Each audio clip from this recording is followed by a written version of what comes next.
আসসালামু আলাইকুম আমার প্রিয় ভাই আর বোনেরা, আপনারা সবাই কেমন আছেন? আশা করি সবাই অনেক ভালো আছেন। তো আজকে আপনাদের জন্য নিয়ে আসছি লাড্ডু।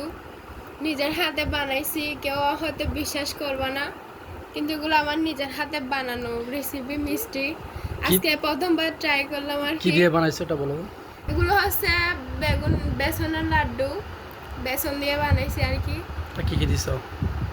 এখানে বেশি কিছু দিই নাই, চিনি দিছি, একটু ফুড কালার দিছি, তারপর ভালো করে মিশ্রণ করে শিরা দিয়ে বানিয়ে ফেলছি।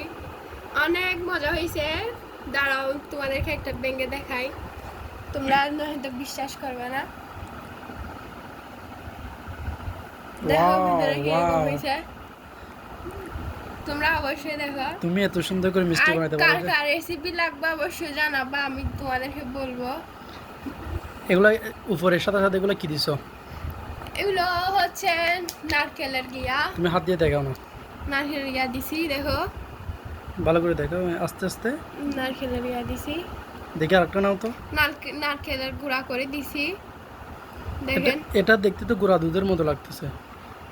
অনেকে তোমরা যদি নারকেলের বাসায় না থাকে তাহলে ওই পাউডারের দুধ একটু সেকে তারপর উপরে গিয়া করে দিতে পারবা, দেখতে অনেক সুন্দর লাগবে। দেখি আরেকটা ভেঙে দেখাও তো। হ্যাঁ অবশ্যই, সবগুলাই ভিতরে লাল হয়েছে, দেখো। ওয়াও, দোকানের লাড্ডুর মতো না? হ্যাঁ, খেতে অনেক মজা হয়েছে। দোকান থেকে অনেক ভালো হয়েছে। তোমাদের ভাইয়া খাইছে, ও রিভিউ দিতে কিরকম মানে হয়েছে। দোকানের গিয়া থেকে অনেক ভালো হয়েছে না? হ্যাঁ। তো এরপরে কি রেসিপি দেখাবে তুমি? এরপরে কেক বানানো মানে কেক বানাতে চাচ্ছি। অবশ্যই কেকটা ইয়া করে তোমাকে অবশ্যই শেয়ার করবো কেক দিয়ে, অবশ্যই দেখবা। অনেক সুন্দর হয়েছে না? অনেক সুন্দর হয়েছে তো মিষ্টিগুলো। দেখেন ভিতরে একদম টকটকা লাল। তোমরা পাশে থাকলে অবশ্যই খাওয়াইতাম একদিন আসিও। তো সবাই ভিডিওটা লাইক করে দিবা আর আমাকে কমেন্টে জানাও কেমন হয়েছে। সবাইকে অনেক অনেক ধন্যবাদ।